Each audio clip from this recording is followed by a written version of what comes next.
Today I'm going to be talking about in this presentation the Italian Republic, much more commonly known as Italy. Italy was founded through unification in the early 1870s. Um, Throughout my research with this presentation, as far as unification goes, I found two or three different dates for when people believe the unification to officially happen. The one that I feel most confidently in is the year 1870, but I put early 1870s just so I wasn't putting out any incorrect information. The geography of Italy, it has its pros and cons. Its location in the middle of the Mediterranean Sea, it helps with trade in surrounding areas and things like that. And the rivers that run through Italy are good for transport, whether that be transporting citizens or tourists or goods and food, just anything like that.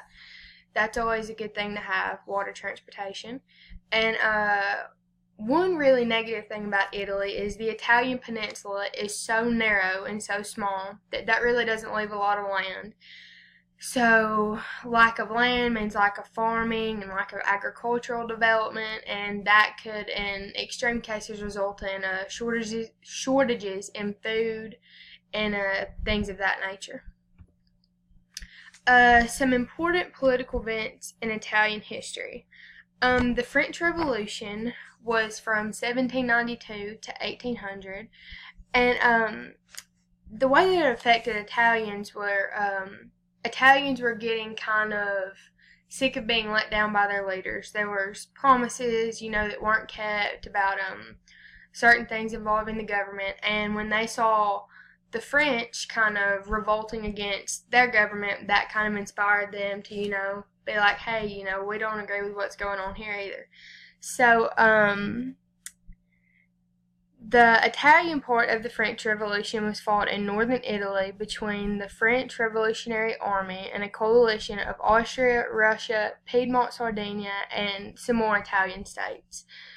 The final battle that was fought in Italy of the French Revolution was the battle in Marengo, and there was only one battle after that, and that was the Battle of Hohenlinden, and that was the battle that kind of made Austria come to the table and negotiate, and that's what ultimately ended the war. Italy was also involved in the First World War. When they first entered the First World War, they were expected to join the Central Powers that consisted of Germany and Austria-Hungary, but they actually joined the Triple Entente, which consisted of Britain, France, and Russia. And there was kind of a deal with Italy being brought into World War One. The Treaty of London was signed, and it was a kind of a secret under the table kind of thing, and it promised Italy land, but the only condition was that Italy had to win the war to be able to get the land and get what they wanted. And they really got the short end of the stick because they lost almost 600,000 men in the wars, and when it was over, they got very, very little of the land that they were promised. So it made the government appear weak and, easily swayed, and it was just really kind of humiliating to Italy as a whole. In the revolutions of 1848, there was a lot of revolts that were led by liberals, and before unification, they were all still separate states in parts of the Italian peninsula, and most of northern Italy was ruled by an Austrian empire. And the Italian revolutionaries actually wanted to drive the Austrians out of northern Italy, and the whole part of the fighting on Italy's part was actually headed by the Kingdom of Sardinia. And ultimately, Italy lost, and Austria ultimately remained in power. And, of course, the unification of Italy occurred in the early 1870s, and it was a political and a social movement process, and it began with the Congress of Vienna, and it ended when Rome was named Italy's capital in 1871. And the unification is also known as Risorgimento. And the rise and fall of fascism, I'm actually going to talk about that a little more in depth on the next slide. And of course, the formation of the Italian Republic occurred in 1946, and that's just when Italy was declared a republic. A look at the rise and fall of fascism. The founder of fascism was Benito Mussolini, and he founded it in 1919. And what fascism is pretty much when big businesses and big corporations attempt to kind of take over the control of the whole government. And fascism mostly has to do with looking at a population as just a group. They don't really care about individual rights, individual expression, anything like that.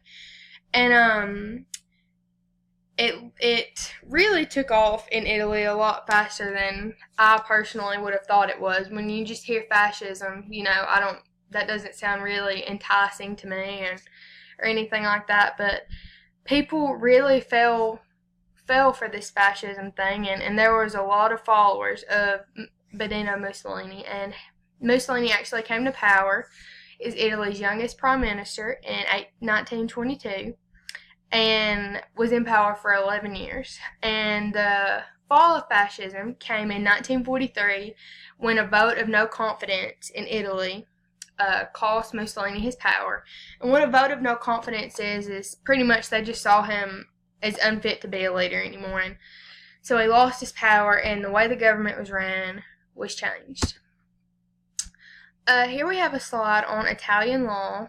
The executive power is who interprets the law, and that is headed by the Council of the Ministers, and that is headed by the Prime Minister. The legislative power makes the laws, and they also can make amendments to the Constitution, and Parliament is in charge of the legislative part of the law. And the judiciary branch are the ones that enforce the law, and once they're appointed, they actually serve as judge for life. Here we have how elections are ran in Italy, and the president is elected every 7 years, and then the president from there gets to handpick who he would like to be the prime minister, he or she rather. And for the president of the Senate, those are selected through a process of elections, and that all goes through the Senate. And the president of the Chamber of Deputies is actually chosen through a secret ballot that kind of helps with the election process, and it's kind of a longer, more drawn out process. If nobody's chosen the first round, it's got to go a different way in the second one, a different way in the third one. And the president of the Chamber of Deputies, to win at first, they must get 2/3 of the chamber's vote, and then if it has to go to a second round, it has to be by a 2/3 majority, and the third round has to be absolute majority. And for the president of the Senate, a little bit more of an in-depth look at that, because the description on the screen is a little more vague. It's after a general election. In the first 2 rounds of voting, there has to be an absolute majority of the members of the Senate's vote. And if that doesn't work, then there's a third round with 2 senators with the highest vote. If that results in a tie, then the eldest candidate eventually will win. Here we have the current Italian public officials. Top left, we have the president. Top right is prime minister. Bottom left is the president of the Senate. And bottom right is the president of the Chamber of Deputies. Something you should know about Italy is Italy has been through some pretty turbulent times and has had some pretty low points and pretty high points. But, since the early 1870s when they unified, it's still been a little rough around the edges here and there. But, because of the unification, Italy has become a huge travel destination. People love Italy, and it's very well visited and well loved, and it can stand well on its own. And finally, some similarities and differences with other countries. France and Italy are both two different types of government. France is a semi-presidential republic, and Italy is a parliamentary republic. And a similarity between the two is, or rather, a difference between the two is each country abides by a civil law system. And that is the end of the presentation.